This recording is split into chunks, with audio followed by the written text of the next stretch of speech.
Imagine two people living at the speed of light in two of the busiest cities on Earth. In Los Angeles, we had Dylan Harper. He's a high-level art director for a small internet startup, the kind of guy who can redesign a multi-million-dollar interface in his sleep but can't seem to stay awake during a conversation about feelings with his girlfriend. At the exact same moment, 3,000 miles away in New York City, we meet Jamie Wallace. She's a corporate headhunter, essentially a professional stalker with a LinkedIn premium account and a killer wardrobe. Both of them are currently in the middle of being dumped. Dylan's girlfriend is screaming at him because he's emotionally distant, and Jamie's boyfriend is telling her she's emotionally unavailable. They both have the same reaction, a cynical shrug. They've seen the movies. They've heard the John Mayer songs. They know the happily ever after trope is a billion-dollar industry built on mice, and they are officially opting out of the system. But the universe has a sense of humor. Jamie is tasked with the impossible, recruiting Dylan to leave his sunny California life to become the art director for Team Magazine in New York. Dylan is hesitant. He thinks New York is a loud, gray stress bucket. So, Jamie decides to pull out the big guns. She doesn't take him to a corporate office. She takes him on a late night, visual tour of the city's secret spots. They end up on a rooftop overlooking the skyline, and for the first time, Dylan sees the magic Jamie is sewing.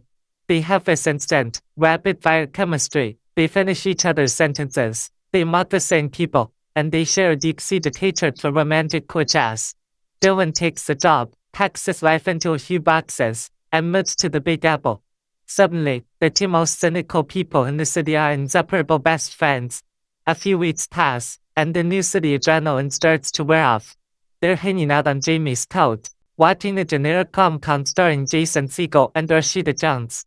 They are absolutely tearing it apart, laughing at how unrealistic the grand gesture is. But then, the conversation shifts. They realize they're both attractive, successful, and incredibly frustrated. They miss the physical side of the relationship, but they absolutely love the dinner and the movie package that comes with it. Dylan, being a designer, tries to re-engineer the concept of dating. He asks a million-dollar question: why can't sex feel like a game of tennis? You go to the court, you have a high-intensity workout, you shake hands, and you go home. No how was your day texts. No meeting the parents. No expectations.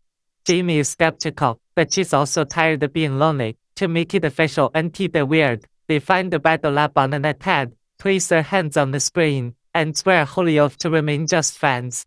They agree that if either of them starts feeling the feels, they have to call it off immediately. It's a perfect, logical, cold-blooded arrangement. What follows is a chaotic, hilarious montage of their new system in action. At first, it's exactly what they wanted. They can be totally honest about what they like and what they don't because there's no fear of being judged by a partner. They go to work, they hang out, they have their tennis match, and they go about their lives. They genuinely believe they have the human heart. They walk through the streets of New York with the smug confidence of two people who have solved a puzzle everyone else is failing at. But, as any biologist will tell you, oxytocin is a powerful drug. The lines start to blur during the small moments. It's the way Dylan helps Jamie navigate her complicated relationship with her flighty, oversharing mother. It's the way Jamie starts to understand Dylan's hidden insecurities. Jamie decides she needs to try dating for real again to prove she isn't hooked on Dylan. She meets a guy named Parker, a pediatric oncologist literally a saint on paper. Dylan tries to act supportive, but you can see the cracks in his armor. He's annoyed by Parker's perfection. When Parker inevitably turns out to be a jerk, he uses his saving children job to pick up women. Jamie is devastated. She doesn't call her mother. She calls Dylan. And Dylan doesn't just show up to be a benefit. He shows up with ice cream and genuine empathy. The trip to Los Angeles is not just a vacation, it is a collision of two worlds.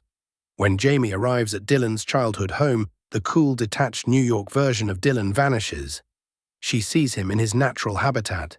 This is a place filled with old photos and childhood trophies and the heavy, quiet reality of his father, Mr. Harper. Mr. Harper is a man whose mind is slowly being erased by Alzheimer's, and the transition is jarring. One moment he is sharp and cracking jokes, and the next he is wandering into the kitchen without his pants, confused about what year it is. Jamie does not recoil. Instead, she leans in. She helps Dylan's sister Annie with the 4th of July preparations, and she watches Dylan handle his father with a tenderness that completely dismantles her cynical exterior. This is not the guy who makes jokes about tennis matches. This is a man who is terrified of losing his hero. At one point, Dylan's father has a particularly rough episode at the dinner table, and the tension is suffocating. Afterward, Dylan and Jamie retreat to the roof of the house. They sit there in the warm California night as the sound of crickets and distant fireworks fill the air. Dylan starts talking about his childhood. He talks about how his dad used to be the smartest man in any room.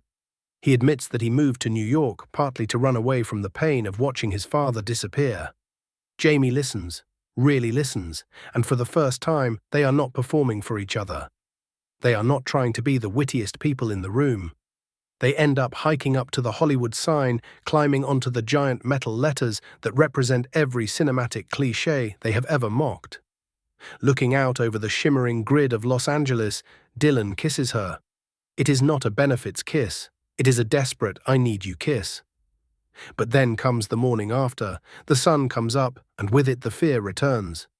Dylan's sister Annie catches him in the kitchen and asks the question they have both been avoiding. She asks if Jamie is the one. Dylan is paralyzed by the thought of being vulnerable. He is terrified that Jamie might not feel the same way, so he retreats into his shell.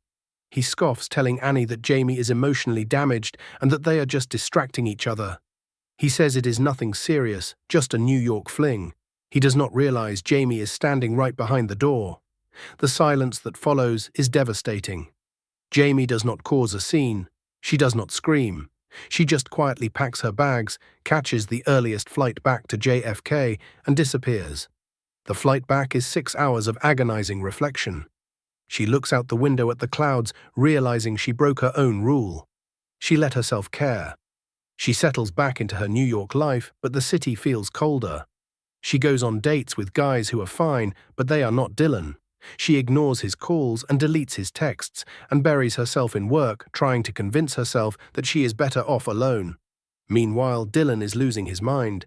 He is back at GQ sitting in high-level meetings, but he is staring at blank pages. He goes to a restaurant with his father during a brief visit to the city. His father has a moment of crystalline clarity. It is one of those rare up days where the Alzheimer's retreats. He notices Dylan's misery and asks about Jamie.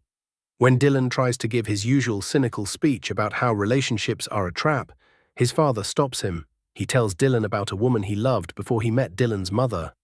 He tells him about a woman he let go because he was too proud to admit he was wrong. He looks Dylan in the eye and tells him that pride is a very lonely companion. That's the lightning bolt. Dylan realizes he has been so busy trying not to be a character in a movie that he forgot how to be a human being.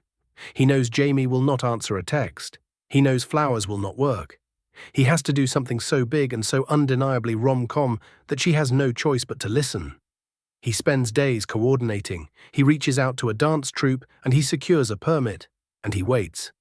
Jamie is walking through Grand Central Station, her mind a million miles away, when suddenly the music starts. It is Closing Time by Semisonic, which is a song they once joked about. One person starts dancing, then 10, then 50. It is a massive synchronized flash mob right in the middle of the terminal. Jamie stops annoyed, thinking it is just another New York annoyance. But then the dancers part, and there stands Dylan. He does not have a boombox over his head, and he is not crying. He looks nervous. He approaches her as the music fades out and the crowded station goes quiet. He tells her that he is an idiot. He tells her that he is terrified of being damaged too, but he would rather be damaged with her than perfect without her. He admits that the benefits were just an excuse to spend every second with his favorite person.